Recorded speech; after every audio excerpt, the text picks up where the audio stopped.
மக்களே, welcome to Tamil miracle makers. இன்றைக்கி நம்ம என்ன பார்க்க போகிறோன்னா எக் சுக்கா. நீங்கள் சிக்கன் சுக்கா, மட்டன் சுக்கா தான் கேள்விப்பட்டிருப்பீங்க. இது என்னோட எக் சுக்கா. இந்த எக் சுக்கா எப்படி செய்யலான்னு பார்க்கலாம் வாங்க.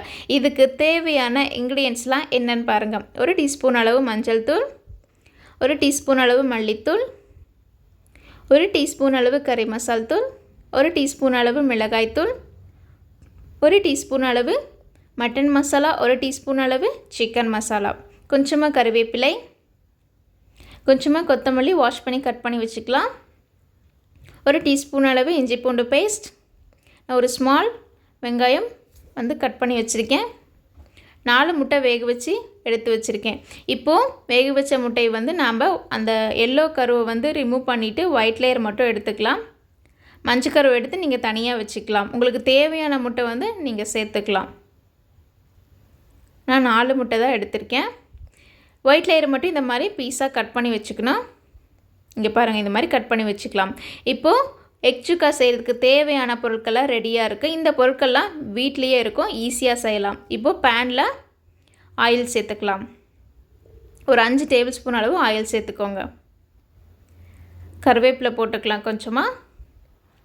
நெக்ஸ்ட்டு கட் பண்ணி வச்சுருக்க வெங்காயம் சேர்த்துக்கலாம். வெங்காயம் சேர்த்தா உங்களுக்கு வெங்காயம் அதிகமாக சேர்த்தா தான் அந்த ரெசிபி டேஸ்ட் நல்லாயிருக்கும். நான் 4 முட்டைக்கு ஒரு பெரிய வெங்காயம் எடுத்திருக்கேன். வெங்காயம் நல்லா வணங்கினதும் கட் பண்ணி வச்சுருக்க முட்டையை சேர்த்து இந்த மாதிரி மிக்ஸ் பண்ணி விட்டுக்கலாம். இந்த மாதிரி நல்லா லோ ஃப்ளேமில் வச்சு கிளறி விட்டுட்டே இருங்க.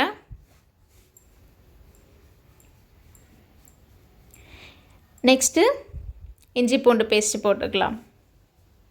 இஞ்சி பூண்டு பேஸ்ட்டு பச்சை வாசனை போகிற அளவுக்கு நல்லா கிளறி விட்டுட்டே இருங்க.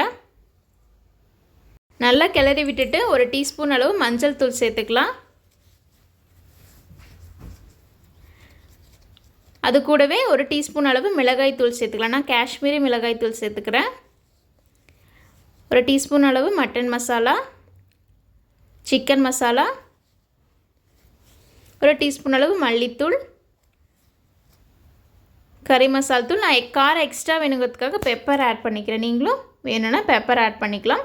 நெக்ஸ்ட்டு 1 டீஸ்பூன் அளவு சால்ட்டு சேர்த்திட்டு நல்லா கிளறி விட்டுக்கலாம். நம்ம ஆல்ரெடி முட்டை வேக வைக்கும் போதே சால்ட்டு சேர்த்திருப்போம். ஸோ அதனால் 1 டீஸ்பூன் அளவு சேர்த்துனா போதும். நல்லா இந்த மாதிரி பரட்டி விட்டுக்கலாம். அந்த காரெல்லாம் நல்லா மசாலா வாசனை, பச்சை வாசனை போகிற அளவுக்கு நல்லா இந்த மாதிரி பரட்டி விட்டுக்கோங்க. இங்கே பாருங்கள், இந்த அளவுக்கு நல்லா கிளறி விட்டுக்கணும். நெக்ஸ்ட்டு எடுத்து வச்சுருக்க மஞ்சக்கறியும் இதிலேயே சேர்த்துக்கலாம். மஞ்சக்கறியும் சேர்த்துட்டு ஒரு 2-3 டைம் நல்லா பரட்டி விட்டுருங்க. இந்த மாதிரி நல்லா பரட்டி விட்டுட்டு நீங்கள் இந்த எக் சுக்கா தோசை, இட்லி, சப்பாத்தி, சாம்பார் சாதம், ரசம் எதுக்கு வேணால் வச்சு சாப்பிட்லாம். சூப்பராக இருக்கும். நீங்களும் ட்ரை பண்ணிவிட்டு உங்களோட கமெண்ட் மென்ஷன் பண்ணுங்கள். ஈஸியாக சிம்பிளாக செய்யக்கூடிய ஒரு ஸ்பைசியான டிஷ்னால் எக் சுக்கா ட்ரை பண்ணி பாருங்கள்.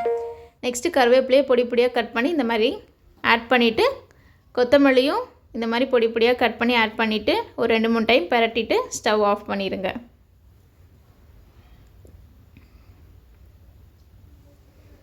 மழை வர டைமில் இந்த மாதிரிலாம் செஞ்சு சாப்பிட்டா ஸ்பைசியாக சூப்பராக டேஸ்ட்டாக இருக்கும்.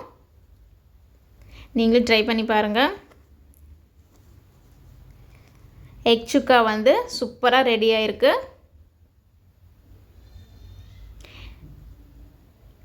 இது ஒரு பிளேட்டுக்கு மாற்றிட்டு சாப்பிட்டு பாருங்கள், டேஸ்ட்டாக இருக்கும்.